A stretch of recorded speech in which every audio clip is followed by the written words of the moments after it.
we have to be critical with ourselves, because what we played in the first 45 minutes was not in no area just what we wanted to see and what we wanted to play. In most of the first ball situations, we were just spectators. We were onlookers what was happening on the pitch. And this is, if you play like that against a team like Liverpool, then it's difficult. If you cannot get hold of the ball, if you cannot put at least a little bit of pressure on the ball against a team like Liverpool, because we just didn't. We just didn't attack them. We didn't dare to attack them. It almost looked as if they were afraid to be outplayed. This is not only a question of quality of players, it's also a question of how they play together, what kind of mentality do they have, what kind of energy, what kind of physicality compared with speed, high speed. I would say they have 25 Formula One racing cars in their squad. I don't think that they have mentally checked out. It's just a different level. They have better players than we have, if you look at it in total. There will be a rebuild for sure, but right now that doesn't help us because we still have another 5 games to play. So that there has to be a rebuild, for me, was clear even when I came in December, and after the first 3 or 4 weeks, for me that was obvious.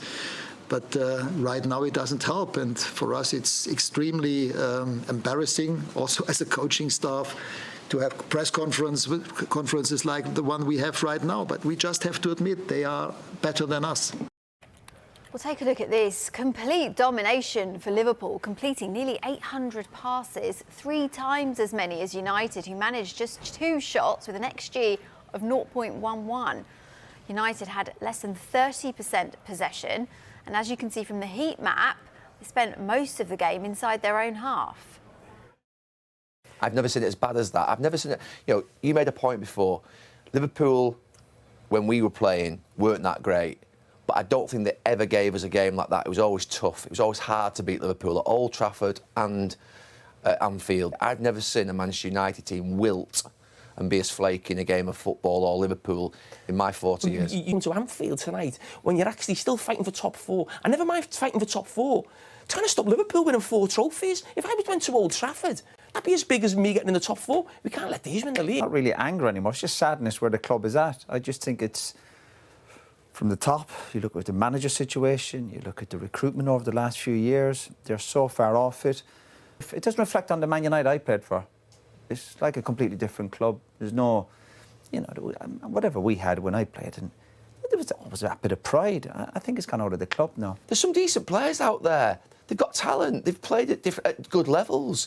And they're broken, they're finished, and they're done. They're not as talented as they think. Jesse Lingard comes on. Jesse Lingard's coming on to try and save Man United. Jesse Lingard should have left Man United 2 years ago. He's not good enough for Man United. Rashford played like a child up front. OK, he wasn't great in service, but the 1 or 2 bits he got in the first half where you think you're in on goal, a poor touch.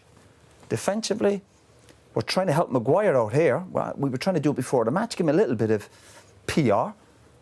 The last goal, Maguire's passing and his defending. It's not acceptable, not good enough for Man United. You got the starting 22 players, pick 11 from those 22. I can't get a Man United player into that first 11. And that's how far Man United have dropped off, when the worst case scenario for you guys is Liverpool have gone that way in recruitment. They've elevated the player above the manager at the football club as well. You go to Liverpool, you go to Chelsea, you go to Manchester City, the manager is the primary figure at the football club. They've undermined managers over the last 10 years at Manchester United by basically elevating the players into this sort of godlike status, and the players haven't performed. So my view is at this moment in time, there are a lot of things that, to be fair, the players could do better. Ole Gunnar Solskjaer at the start of the season could have done better. Ralf Rangnick maybe could have done better. But fundamentally, the club is broken on and off the pitch. Last night's defeat also means United have their lowest points total at this stage of a Premier League season.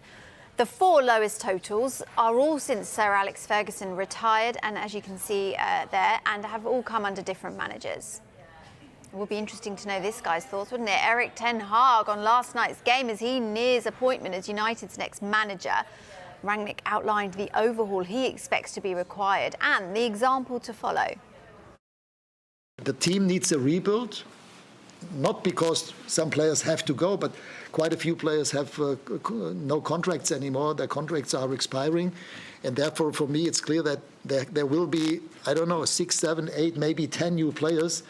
And then before you sign those players, you need to be aware, how do you want to play? What kind of football does the new manager want to play? If you look at those two clubs who are currently dominating the Premier League, they did exactly that. They also changed the whole thing with regard to formation. What kind of players do we need? What kind of football do we want to play? I mean, the headline of everything was, how do we want to play? And underneath this headline, in every transfer window, they created the team that they have in both clubs.